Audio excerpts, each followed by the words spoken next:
ಆ ವಿರಾಟ ಪರ್ವದ ಮಹತ್ವವನ್ನು ಇಡೀ ಮಹಾಭಾರತದಲ್ಲಿ ಆ ವಿರಾಟನ ಆಸ್ಥಾನ ಅನ್ನುವಂಥದ್ದೇನಿದೆ ಅದು ಯಾವ ರೀತಿಯಲ್ಲಿ ಮಹಾಭಾರತಕ್ಕೆ ಪೂರಕವಾಗಿದೆ, ಪಾಂಡವರಿಗೂ ವಿರಾಟನ ರಾಜನಿಗೂ ವಿರಾಟ ಪರ್ವಕ್ಕೂ ಇರುವಂಥ ಒಂದು ಸಂಬಂಧಗಳು. ವಾಸ್ತವವಾಗಿ ಮತ್ಸ್ಯ ದೇಶ ಅದು. ಈಗ 18 ಪರ್ವಗಳನ್ನು ಮಹಾಭಾರತದಲ್ಲಿ ಹೇಳಿದೆ. ದುರ್ಯೋಧನಾದಿಗಳ ಬಹಳ ದೊಡ್ಡ ಕುತಂತ್ರ ಇದು. ಪರ್ಮನೆಂಟ್ ಆಗಿ ಪಾಂಡವರನ್ನ ರಾಜ್ಯಭ್ರಷ್ಟರನ್ನಾಗಿಸುವ ಯೋಜನೆ. ದೇಶದ ಅಥವಾ ಒಬ್ಬ ರಾಜನ ಹೆಸರನ್ನ ಪರ್ವಕ್ಕಿಟ್ಟಿಲ್ಲ, ಇದನ್ನು ಮಾತ್ರ ಇಟ್ಟಿದ್ದಾರೆ. ಮಹಾಭಾರತದಲ್ಲಿ ಅದು ಬಹಳ ಪ್ರಮುಖವಾದ ಸ್ಥಾನವನ್ನು ಪಡೆದುಕೊಳ್ಳುತ್ತೆ.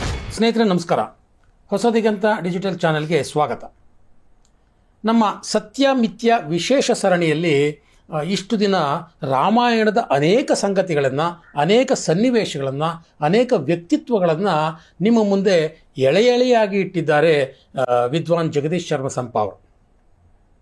ಇವತ್ತು ಜಗದೀಶ್ ಶರ್ಮ ಸಂಪ ಅವರು ಮಹಾಭಾರತದ ಅನೇಕ ಸನ್ನಿವೇಶಗಳ ಬಗ್ಗೆ, ಮಹಾಭಾರತದ ವಿಶೇಷ ಸನ್ನಿವೇಶಗಳ ಬಗ್ಗೆ, ವಿಶೇಷ ಸಂದರ್ಭಗಳ ಬಗ್ಗೆ, ಅತ್ಯಂತ ಜನಪ್ರಿಯ ಕಥೆಗಳ ಬಗ್ಗೆ ಒಂದಷ್ಟು ವಿವರವನ್ನು ನಿಮ್ಮ ಮುಂದೆ ಇಡೋರಿದ್ದಾರೆ. ಸೊ ಜಗದೀಶ್ ಶರ್ಮ ಸಂಪ ಅವರಿಗೆ ನಾನು ಸ್ವಾಗತವನ್ನು ಬಯಸ್ತೀನಿ. ನಮಸ್ಕಾರ ಸರ್. ನಮಸ್ತೆ ಸರ್. ರಾಮಾಯಣದ ಅನೇಕ ಸಂಗತಿಗಳಾಯಿತು, ಮತ್ತು ಮಹಾಭಾರತದ್ದು ಒಂದಷ್ಟು ಮಾತಾಡಿ ಅಂತ ಜನಗಳ ಬೇಡಿಕೆ ಇರೋದರಿಂದ ಮಹಾಭಾರತವನ್ನು ಮತ್ತೆ ಈ ಸರಣಿಯಲ್ಲಿ ನಾವು ಮುಂದುವರಿಸುವಂಥ ಒಂದು ನಿರ್ಧಾರವನ್ನು ತಗೊಂಡಿದ್ದೇವೆ. ಈ ಮಹಾಭಾರತ ವಿಶೇಷ ಸರಣಿ ಅಂತ ಬಂದಾಗ ನನಗೆ ಒಂದು ಜ್ಞಾಪಕ ಬರ್ತಿದ್ದು, ನನ್ನ ಬಾಲ್ಯದ ನೆನಪು ಏನಂತಂದರೆ, ಆಗ ನಮ್ಮೂರಿನಲ್ಲೇ ಗಣಪತಿ ಪೆಂಡಾಲ್ನಲ್ಲಿ ಒಂದಷ್ಟು ಗಣಪತಿ ಸಾಮೂಹಿಕ ಗಣಪತಿ ಇಡುವ ಸಂದರ್ಭದಲ್ಲಿ ಹರಿಕಥೆಗಳೆಲ್ಲ ನಡೆಯೋದು. ಅದರಲ್ಲಿ ಮುಖ್ಯವಾಗಿ ಪ್ರತಿ ವರ್ಷ ವಿರಾಟ ಪರ್ವ ಅಂತ ಒಂದು ಹರಿಕಥೆ ನಡೆಯೋದು. ವಿರಾಟ ಪರ್ವ ಬಹಳ ಪ್ರಚಲಿತವಾದಂಥ ಹೆಸರನ್ನು ನಾವು ಕೇಳಿದ್ವಿ, ವಿರಾಟ ಪರ್ವ ಅಂತ. ಸೊ ಏನದು ವಿರಾಟ ಪರ್ವ? ಆ ವಿರಾಟ ಪರ್ವದ ಮಹತ್ವವನ್ನು ಇಡೀ ಮಹಾಭಾರತದಲ್ಲಿ ಆ ವಿರಾಟನ ಆಸ್ಥಾನ ಅನ್ನುವಂಥದ್ದೇನಿದೆ ಅದು ಯಾವ ರೀತಿಯಲ್ಲಿ ಮಹಾಭಾರತಕ್ಕೆ ಪೂರಕವಾಗಿದೆ, ಹೊಂದಿಕೆ ಆಗುತ್ತೆ, ಪಾಂಡವರಿಗೂ ವಿರಾಟನ ರಾಜನಿಗೂ ವಿರಾಟ ಪರ್ವಕ್ಕೂ ಇರುವಂಥ ಒಂದು ಸಂಬಂಧಗಳು, ಇದನ್ನು ಹೇಗೆ ನೀವು ನಮ್ಮ ವೀಕ್ಷಕರ ಮುಂದೆ ಇಡ್ತೀರಿ? ವಿರಾಟ ಅನ್ನೋದು ಒಂದು ದೇಶ ಮತ್ತು ಅದರ ರಾಜನ ಹೆಸರು ವಿರಾಟ ಅಂತಲೇ ಇದೆ. ವಾಸ್ತವವಾಗಿ ಮತ್ಸ್ಯ ದೇಶ ಅದು. ನಾವು ವಿರಾಟ ನಗರಿ, ವಿರಾಟ ದೇಶ ಅಂತ ಕರಿತಾ ಇದ್ದೀವಲ್ಲ, ಮತ್ಸ್ಯ ಅಂತ ಒಂದು ದೇಶ ಅದು. ಅದು ಈ ಕುರುಜಾಂಗಲ ಅಂತ ಏನು ಇವರ ಕುರು ಸಂತತಿಯವರ ರಾಜ್ಯ ಇತ್ತು, ಹಾಸ್ತಿನಪುರ ಅಂತ ಅದರ ರಾಜಧಾನಿ ಆಗಿತ್ತಲ್ಲ, ಅದರ ಸುತ್ತ ಇದ್ದ ದೇಶಗಳಲ್ಲಿ ಅದು ಒಂದು ಮತ್ಸ್ಯ ಅಂತ.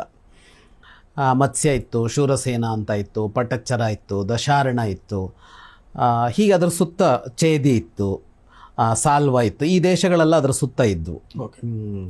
ಅದರಲ್ಲಿ ಒಂದು ಇದು ಮತ್ಸ್ಯ. ಇದಕ್ಕೆ ಗಡಿ ತಾಗಿಕೊಂಡೇ ಇರುವಂಥ ರಾಜ್ಯಗಳಲ್ಲೊಂದದು ಮತ್ಸ್ಯ ಅನ್ನೋದು. ಅದನ್ನು ಆಳ್ತಾ ಇದ್ದ ರಾಜನ ಹೆಸರು ವಿರಾಟ ಅಂತ. ಹಾಗಾಗಿ ಅದನ್ನು ವಿರಾಟ ರಾಜ್ಯ ಅಂತಲೇ ಕರ್ಕೊಂಡು ಹೋಗಿದೆ. ವಿರಾಟ ನಗರಿ ಅಂತ ಅವನ ರಾಜಧಾನಿಯನ್ನು ಕರೆದಿದೆ. ಅವನ ರಾಜ್ಯದಲ್ಲಿ ನಡೆಯುವ ಮಹಾಭಾರತದ ಘಟನೆಗಳನ್ನು ವಿರಾಟ ಪರ್ವ ಅಂತ ಹೆಸರಿಸಿದರು, ಅಲ್ಲಿ ನಡೆಯುವಂಥದ್ದನ್ನು. ಈಗ 18 ಪರ್ವಗಳನ್ನು ಮಹಾಭಾರತದಲ್ಲಿ ಹೇಳಿದೆ. ಆದಿಪರ್ವ, ಸಭಾಪರ್ವ ಅಂತ ಹೀಗೆ ಆರಂಭ ಆಗುತ್ತೆ. ಒಂದೊಂದಕ್ಕೂ ಆ ಪರ್ವ ಅಂತ ಹೆಸರು ಬರೋದಕ್ಕೆ ಬೇರೆ ಬೇರೆ ಕಾರಣ ಇದೆ. ಆದಿಪರ್ವ ಅನ್ನೋದು ಪೂರ್ವ ಕಥೆಯನ್ನು ಹೇಳುವಂಥ ಘಟ್ಟ ಅದು. ಸಭಾಪರ್ವ ಅಂತ ಅನ್ನೋದು ರಾಜಸೂಯ ಯಾಗ ಮತ್ತು ದ್ಯೂತದ ಭಾಗ ಬರುವಂಥ ಭಾಗ ಅದು.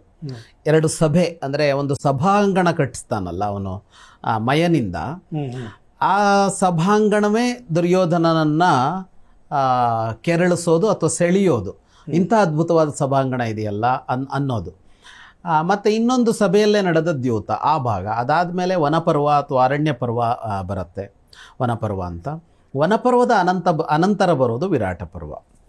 ಇಲ್ಲಿ ಏನು ಅಂತ ಅಂದರೆ, ಪಾಂಡವರು ಇಲ್ಲಿಗೆ ಹೋಗಬೇಕಾಗಿ ಬಂತು. ಅದು ಯಾವಾಗ ಅಂದರೆ ಅವರ ವನವಾಸ ಮುಗಿದಾಗ. ಈಗ ದ್ಯೂತದಲ್ಲಿ 2ನೇ ದ್ಯೂತ ಆಯ್ತಲ್ಲ, 2ನೇ ದ್ಯೂತದಲ್ಲಿ ಒಂದು ನಿಬಂಧನೆ ಏನು ಅಂತ ಅಂದರೆ, ಸೋತವರು 12 ವರ್ಷ ವನವಾಸ ಮಾಡಬೇಕು, 1 ವರ್ಷ ಅಜ್ಞಾತವಾಸ ಮಾಡಬೇಕು. ಅಜ್ಞಾತವಾಸ ಅಂದರೆ ಏನು ಅಂದರೆ, ಅವರು ಎಲ್ಲಿದ್ದಾರೆ ಅಂತ ಅವರನ್ನು ಎದುರಿನವರಿಗೆ ಗುರುತಿಸೋದಕ್ಕಾಗಬಾರ್ದು, ಕಂಡು ಹಿಡಿಯೋದಕ್ಕಾಗಬಾರ್ದು. ಹಾಗೆ ಅವರು 1 ವರ್ಷ ಅಜ್ಞಾತವಾಸ ಮುಗಿಸಬೇಕು ಅಂತ ಇದ್ದಿದ್ದು. ಇದು ಇವರ ದುರ್ಯೋಧನಾದಿಗಳ ಬಹಳ ದೊಡ್ಡ ತಂತ್ರ ಅಥವಾ ಕುತಂತ್ರ. ಇದು ಏನಂದರೆ, ಈಗ ವನವಾಸ ಹೇಗೂ ಕಷ್ಟನೋ ನಷ್ಟನೋ ಮುಗಿಸಿಬಿಟ್ಟಾರು. ವನವಾಸ ಮುಗಿಸಿ ಬಂದ ಕೂಡಲೇ ಮತ್ತು ರಾಜ್ಯ ಹಿಂದಿರುಗಿ ಕೊಡಬೇಕಲ್ಲ. 12 ವರ್ಷಕ್ಕಾಗಿ ರಾಜ್ಯ ಇಟ್ಕೊಳ್ಳೋದಲ್ಲ ಅವರ ಉದ್ದೇಶ, ರಾಜ್ಯ ತಮ್ಮದೇ ಮಾಡ್ಕೋಬೇಕು ಅಂತ. ಅದಕ್ಕೆ ಅಜ್ಞಾತವಾಸ. ಈ ಅಜ್ಞಾತವಾಸ ಸುಲಭ ಅಲ್ಲ. ಯಾರಿಗೂ ಗೊತ್ತಾಗದೆ ಅಡಗೋದು ಹೇಗೆ ಯಾರಾದ್ರೂ ಕಂಡುಹಿಡಿಯೋದಕ್ಕಾಗತ್ತೆ. ಅಜ್ಞಾತವಾಸದಲ್ಲಿ ಒಂದೊಮ್ಮೆ ಇವರು ಕಂಡು ಹಿಡಿದ್ರೆ ಮತ್ತೆ 12 ವರ್ಷ ವನವಾಸ, ಮತ್ತೊಂದು ವರ್ಷ ಅಜ್ಞಾತವಾಸ ಅಂತ ರಿಪೀಟ್ ಆಗುತ್ತೆ ಅದು. ಹಾಗಾಗಿ ಇವರ ತಲೆಯಲ್ಲಿದ್ದೇನು ಅಂದರೆ ಪ್ರತಿ ಅಜ್ಞಾತವಾಸದಲ್ಲೂ ಪಾಂಡವರನ್ನ ಕಂಡುಹಿಡಿಯೋದು, ಮತ್ತೆ ಮತ್ತೆ ಅವರನ್ನು ವನವಾಸ ಅಜ್ಞಾತವಾಸಕ್ಕೆ ಕಳಿಸ್ತಾ ಇರೋದು. ಅಂದರೆ ರಕ್ತರಹಿತ ಕ್ರಾಂತಿ ಅಂತ ಹೇಳ್ತಾರಲ್ಲ, ಅದು ಇವರ ತಲೆಯಲ್ಲಿದ್ದು ಬಹಳ ಬಹಳ ಜಾಣ್ಮೆಯ ಪಣ ಅದು. ವನವಾಸ ಅನ್ನೋದು ಸಹಜ ಪಣ, ಆದರೆ ಅಜ್ಞಾತವಾಸ ಮತ್ತು ಅದರಲ್ಲಿ ಕಂಡು ಹಿಡಿದ್ರೆ ನೀವು ಮತ್ತೆ ವನಕ್ಕೆ ಹೋಗಬೇಕು ಅಂತ ಇದೆಯಲ್ಲ, ಕಂಡೀಷನ್ಸು ಪರ್ಮನೆಂಟ್ ಆಗಿ ಪಾಂಡವರನ್ನ ರಾಜ್ಯಭ್ರಷ್ಟರನ್ನಾಗಿಸುವ ಯೋಜನೆ ಅದು. ಹಾಗಾಗಿ ವನವಾಸ ಮುಗೀತು, ಇವರು ದ್ವೈತವನದಲ್ಲಿದ್ದರು ಮುಗಿಯುವಾಗ ಪಾಂಡವರು. ಅಲ್ಲಿಂದ ಎಲ್ಲಿಗೆ ಹೋಗಬೇಕು ಅಂತ ಜಿಜ್ಞಾಸೆ ಬಂತು. ಈಗ ಎಲ್ಲಿ ಹೋಗೋದು ಅಂತ 1 ವರ್ಷ ಕಳಿಬೇಕಲ್ಲ. ಆಗ ಅಷ್ಟೊತ್ತಿಗೆ ಏನಾಗಿತ್ತು ಅಂತ ಅಂದರೆ, ಈ 12ನೇ ವರ್ಷದ ಕೊನೆಯಲ್ಲಿ ಏನಾಗಿತ್ತು, ಈ ಯಕ್ಷ ಪ್ರಶ್ನೆಯ ಘಟನೆ ನಡೆದಿತ್ತು. ಈ 4 ಜನ ನೀರು ಕುಡಿಯೋದಕ್ಕೆ ಹೋದರು, ಅಲ್ಲಿ ಅವರು ಸಾಯ್ತಾರೆ. ಆಮೇಲೆ ಹೋಗಿ ಯುಧಿಷ್ಠಿರ ಬದುಕಿಸ್ತಾನೆ. ಆಮೇಲೆ ಆ ಯಕ್ಷ ಅವನು ಯಮಧರ್ಮ ಆಗಿರ್ತಾನೆ, ಅವನು ಕಾಣಿಸ್ಕೊಳ್ತಾನೆ.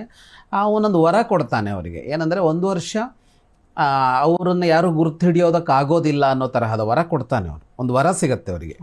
ವರ ಸಿಗೋದು ಅನ್ನೋದು ಬೇರೆ, ಆದರೆ ಪ್ರಾಕ್ಟಿಕಲ್ಲಾಗಿ ಎದುರಿಗೆ ಏನೋ ಒಂದು ಆಗಲೇಬೇಕಲ್ಲ. ಎಲ್ಲಿ ಹೋಗಬೇಕು, ಎಲ್ಲಿ ಇರಬೇಕು, 1 ವರ್ಷ ಹೇಗಿರಬೇಕು ಅಂತ ಒಂದು ಚರ್ಚೆ ಅವರ ನಡುವೆ ಆಯಿತು.